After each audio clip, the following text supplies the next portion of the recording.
अरे ज्योति, क्या देख रही है टीवी में? मुझे भी बता। कुछ नहीं भैया, बस ऐसे ही आप बैठो, मैं आपके लिए पानी लाती हूँ। पानी मैं ले लूंगा मेरी गुड़िया रानी, तू यहाँ मेरे पास बैठ। थोड़ी घबराई हुई क्यों है मेरी बहना? नहीं भैया, ऐसी कोई बात नहीं है, मैं तो बस ऐसे ही। शाम बेटा, सारी तैयारियां हो गई हैं। तुम कल सुबह से तैयार हो जाना, फिर हमें मंदिर भी पहुंचना है। लड़की वाले समय पर आ जाएंगे। ठीक है मौसी, मैं तैयार हो जाऊंगा। ज्योति, तुम भी समय से तैयार हो जाना। तुम्हें पता है ना, कल तुम्हारी भाभी माँ शादी करके इस घर में आ रही हैं। मुझे खुशी है कि तुम्हें संध्या के रूप में एक माँ मिल जाएगी। श्याम के माता पिता का जब देहांत हुआ तब वो 16 साल का था और उसकी बहन ज्योति 3 साल की थी। श्याम ने छोटी उम्र से खेतीबाड़ी का काम संभाल लिया। श्याम को पता था कि ज्योति अब बड़ी हो रही है, इसलिए उसे एक माँ जैसे साथ की जरूरत है। श्याम ने संध्या नाम की लड़की से शादी का विचार किया ताकि ज्योति को भाभी के रूप में माँ मिल जाए। अगले दिन सब लोग मंदिर पहुँचते हैं। श्याम और संध्या की शादी हो जाती है। संध्या घर आती है पर ज्योति उससे डरी डरी रहती थी। श्याम काम पर चला जाता था और पीछे से संध्या और ज्योति घर पर होते थे। ओ महारानी, कहाँ जा रही है? भाभी, मैं स्कूल जा रही हूँ। आज से तेरा स्कूल जाना बंद। ये बस्ता यहाँ रख और रसोई में जाकर चूल्हा जला। मुझे गरम गरम रोटी खानी है, बहुत जोरों की भूख लगी है। पर भाभी, मुझे तो चूल्हा जलाना आता ही नहीं, खाना तो भैया ही बनाते हैं। नहीं आता तो जलाना सीख। अब तेरे भैया खाना नहीं बनाएंगे, वो मुझे कह कर गए हैं। पर मैं यहाँ आराम से सो रही हूँ। खाना अब तू बनाया करेगी और कान खोलकर सुन ले। अगर तूने अपने भैया से ये बात कही तो मैं बहुत मारूंगी तुझे और घर से निकाल दूंगी। नहीं नहीं भाभी, ऐसा मत करना। मैं चूल्हा जलाकर रोटी बनाकर लाती हूँ। जैसा सोचा था भाभी, बिल्कुल वैसी ही है। पिक्चर पे बिल्कुल सही दिखाया था। उसमें भी माँ बापू के मर जाने के बाद उस लड़की की भाभी ने उसे खूब मारा, घर का खूब काम करवाया और एक दिन घर से निकाल दिया। मुझे तो लगता है अगर मैंने काम नहीं किया तो भाभी मुझे घर से निकाल देंगी। मुझे खुश भी करके सारे घर के काम करने होंगे। क्या हुआ, अभी तक खाना नहीं बना क्या? भूख से मेरे पेट में चूहे कूद रहे हैं, जल्दी लेकर आ। अभी लाई भाभी। ये कैसी जल्दी रोटियां बनाकर लाई है? हैं? तुझे क्या लगता है मैं ये रोटी खाऊंगी? भाभी, भाभी मुझे छोड़ दो। मुझे मत मारो, मुझे दर्द हो रहा है। भाभी छोड़ दो ना, मत मारो भाभी। क्या हुआ ज्योति, कोई सपना देखा क्या? तुम चिल्ला क्यों रही हो? बोलो, तुमने मुझे आवाज दी। तुम्हारी तबीयत तो ठीक है ना गुड़िया रानी? लगता है तुम घबरा गई। वो सपना था, मैं तो चारपाई पर सो रही हूँ। हाँ, वो सपना ही था, पर मुझे अभी भी इनसे बचकर रहना होगा। कोई भरोसा नहीं, न जाने ये कब मुझे घर से निकाल दे। अच्छा हुआ आप भी आ गए, मैं दोनों का खाना लगा देती हूँ। पता नहीं ज्योति जब सो रही थी तो सोते सोते शायद कोई उसने सपना देखा और सपने में बहुत घबरा गई। ज्योति, तू ठीक तो है ना मेरी बहन? हाँ भैया, मैं बिल्कुल ठीक हूँ। पता नहीं वो सपना देखा था, तभी डर गई थी। अरे डरना कैसा, तू तो मेरी बहादुर बहन है। संध्या ज्योति का बहुत ख्याल रखती थी। अच्छे से खाना खिलाना पिलाना, समय पर स्कूल भेजना, सारी जिम्मेदारियां संध्या ने आते ही उठा ली थी। ज्योति का जन्मदिन आने वाला था। ज्योति ने आज तक कभी भी अपना जन्मदिन धूमधाम से नहीं मनाया था, इसीलिए ज्योति कभी भी अपने जन्मदिन को लेकर उत्साहित ही नहीं होती थी। संध्या को जब ज्योति के जन्मदिन के बारे में पता चला तो उसने श्याम से कहा, सुनिए, मैं चाहती हूँ कि इस बार हम ज्योति का जन्मदिन धूमधाम से मनाएं। ज्योति के जन्मदिन पर आसपास के सभी बच्चों को खाने पर आमंत्रित करें। मैं सब संभाल लूंगी। खूब साज सज्जा करके अच्छे अच्छे पकवान बनाऊंगी। और मैं अपनी सहेली से मिलने जब शहर गई थी तो मैंने वहाँ पर उससे केक बनाने की विधि सीखी थी। मैं सोच रही हूँ मैं वैसा ही केक ज्योति के लिए भी बना दूं। ज्योति को बहुत अच्छा लगेगा। संध्या, तुम्हारे मुंह से ये सब बातें सुनकर मैं बहुत खुश हूँ। तुम जैसा चाहो वैसा करो। मैं तो बस अपनी बहन के चेहरे पर खुशी देखना चाहता हूँ। आप चिंता मत करो, हमारी ननद के चेहरे पर मुस्कान हमेशा बनी रहेगी। उसका ये जन्मदिन बहुत ही यादगार रहेगा। पर इस बारे में ज्योति को मत बताना, मैं चाहती हूँ वो खुद ये सब देखे। संध्या ज्योति के जन्मदिन को लेकर बहुत उत्साहित थी। ज्योति को इस बारे में कोई खबर नहीं हुई कि उसका जन्मदिन मनाने की तैयारी चल रही है। ज्योति को संध्या बहाने से मौसी के साथ बाजार भेज देती है और पीछे से सारी तैयारी कर लेती है। संध्या ने बहुत ही सुंदर केक बनाया था और तरह तरह के पकवान भी। संध्या घर को बहुत सुंदर सजाती है, गुब्बारे, झालर, खिलौने और ना जाने क्या क्या। कुछ देर बाद जब ज्योति मौसी के साथ घर लौटती है तो सब बच्चे वहाँ मौजूद थे और ज्योति के लिए तालियां बजा रहे थे। ये सब देखकर ज्योति चौंक जाती है। संध्या बहू, इससे ज्यादा देर मैं ज्योति को नहीं घुमा सकी। ये घर आने की जिद कर रही थी। वैसे तुमने सारे काम कर लिए थे ना? हाँ मौसी जी, ज्योति के जन्मदिन की सारी तैयारियां हो गई हैं। ज्योति बेटा, अपने जन्मदिन का केक काटो। मेरा जन्मदिन? पर मैंने तो अपना जन्मदिन कभी मनाया ही नहीं। मेरे जन्मदिन पर इतनी तैयारी, केक और उपहार, ये सब तो मैंने कभी देखा ही नहीं। ज्योति मेरी बहन, ये सब इंतजाम तुम्हारी भाभी संध्या ने किए हैं। संध्या चाहती थी कि तुम अपना जन्मदिन खूब धूमधाम से मनाओ। संध्या भाभी, आपने ये सब मेरे लिए किया? हाँ बिल्कुल, ये सब मैंने तुम्हारे लिए किया, मेरी प्यारी सी छोटी सी ननद। ज्योति बिटिया, संध्या बहू तुम्हें बहुत प्यार करती है। नसीब वालों को ऐसी भाभी माँ मिलती है। ज्योति की आंखों में खुशी के आंसू थे। वो दौड़कर अपने भैया भाभी के गले लग जाती है। संध्या भी अपनी ननद को खूब प्यार करती है। सब मिलकर ज्योति का जन्मदिन मनाते हैं। ज्योति भी अपने भैया भाभी का ढेर सारा प्यार पाकर बहुत खुश थी।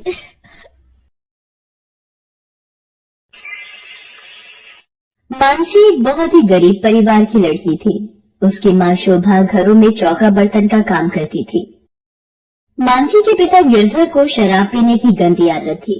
गिरधर सारा दिन शराब के नशे में धुत रहता था और शोभा को माथा पीटता रहता था।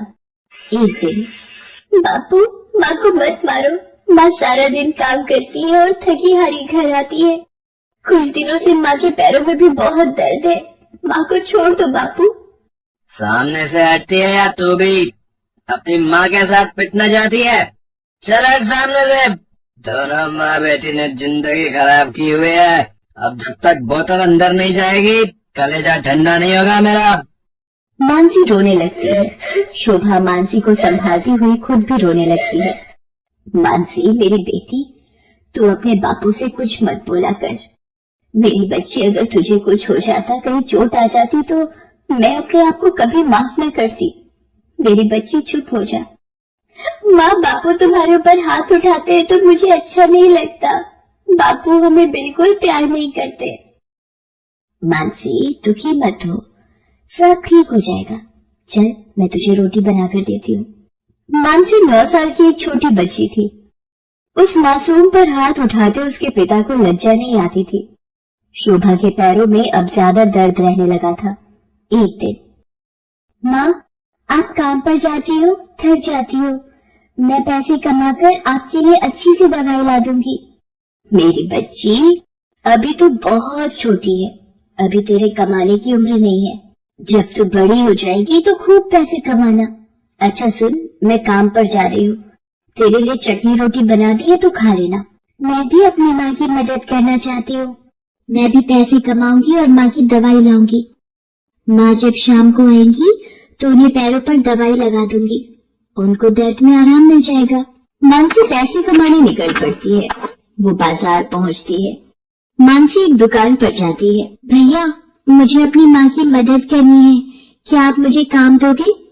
चल जा यहाँ से, भिखारिन कहीं की। काम के बहाने पैसे मांगने के लिए इनके गरीब माँ बाप छोटे बच्चे को भेज देते।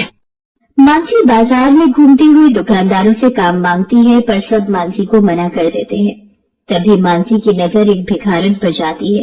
कुछ लोग भिखारिन के आगे पैसे फेंक फेंक कर जा रहे थे। अरे, अम्मा को लोग पैसे देकर जा रहे हैं, ये तो बहुत आसान काम है, इस तरह तो मैं भी पैसे कमा सकती हूँ। अम्मा, आप तो बहुत सारे पैसे कमा लेती हो, क्या मैं भी आपकी तरह पैसे कमा सकती हूँ? मुझे अपनी माँ के लिए पैसे कमाने हैं, क्या आप मुझे ये काम सिखाओगी अम्मा? लगता है पहली बार भीख मांग रही है। आजा, बैठ जा मेरे बाजू में, और जो भी यहाँ से अच्छे कपड़ों या गाड़ी वाला गुजरे ना, तू नजर रखना और पैसे मांगना। मानसी उस भिखारिन के बराबर में सड़क पर बैठ गई।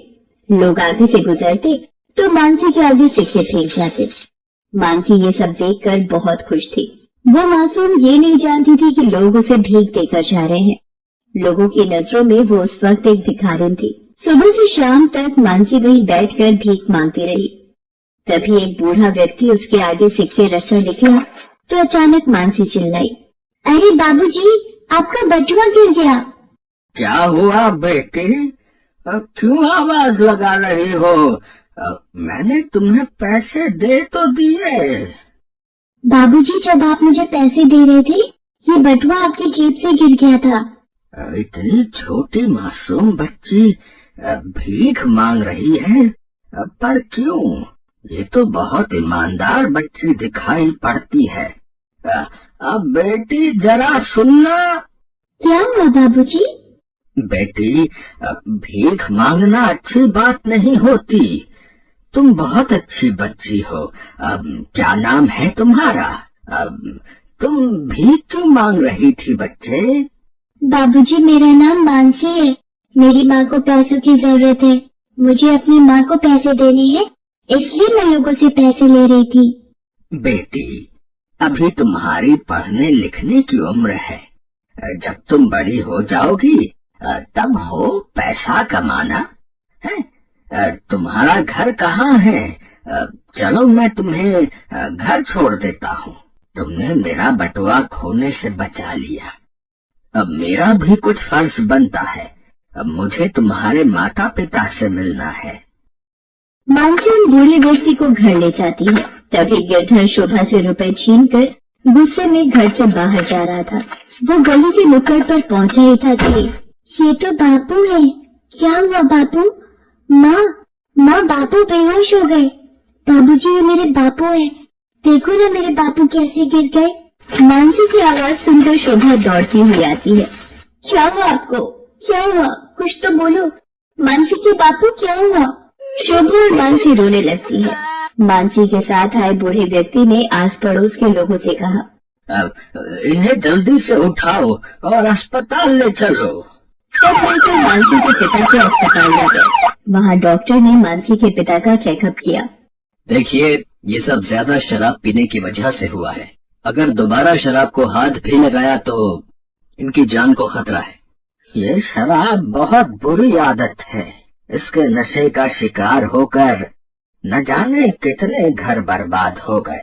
मैंने आपको पहचाना नहीं। आज आपकी वजह से हम समय पर हॉस्पिटल पहुंच पाए। आपका बहुत बहुत शुक्रिया। मानसी बिटिया मुझे बाजार में मिली थी। मानसी सड़क पर भीख मांग रही थी, पर इस बच्चे की ईमानदारी से भरी मासूम बातों को सुनकर मेरा दिल पिघल गया। इस बच्चे को नहीं पता कि भीख मांगना क्या होता है। ये तो अपनी माँ के लिए पैसे कमाने गई थी। गिरधर को भी होश आ चुका था। वो भी बहुत शर्मिंदा था। मुझ जैसे बुरे आदमी को बचाया। मैं अपने परिवार को कोई खुशी नहीं दे सका। आज मेरी बच्ची भीख मांगने पर मजबूर हुई। मैं कैसा नीच बाप हूँ। जब शोभा ने भीख मांगने की बात सुनी तो वो फूट फूट कर रोने लगी। मेरी बच्ची तो अपनी माँ के लिए पैसा कमाने जाती थी। नहीं मेरी बच्ची, नहीं मेरी बच्ची। बूढ़ा व्यक्ति गिरधर से बोला, गिरधर, मेरा नाम सेठ लक्ष्मीकांत है। मेरा कपड़े का कारखाना है। तुम ठीक होते ही मेरे कारखाने में काम करोगे, पर एक शर्त और, शराब से नाता तोड़ना होगा। बोलो है मंजूर? और मानसी बिटिया को पढ़ाने लिखाने की जिम्मेदारी मेरी। अब से ये स्कूल जाएगी। हाँ, हम गरीब माँ बाप की बच्ची पढ़ लिख जाएगी। हमें तो आप भगवान के रूप में देवता मिल गए।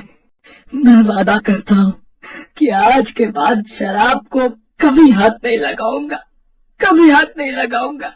उस दिन के बाद गिरधर ने शराब की लत छोड़ दी। वह पूरी मेहनत के साथ सेठ लक्ष्मीकांत के कारखाने में नौकरी पर जाने लगा। मानसी अब अपने पिता में आए बदलाव को देखकर बहुत खुश थी। गरीब माँ बाप की बच्ची के जीवन को सेठ लक्ष्मीकांत की उदारता ने खुशियों से भर दिया था।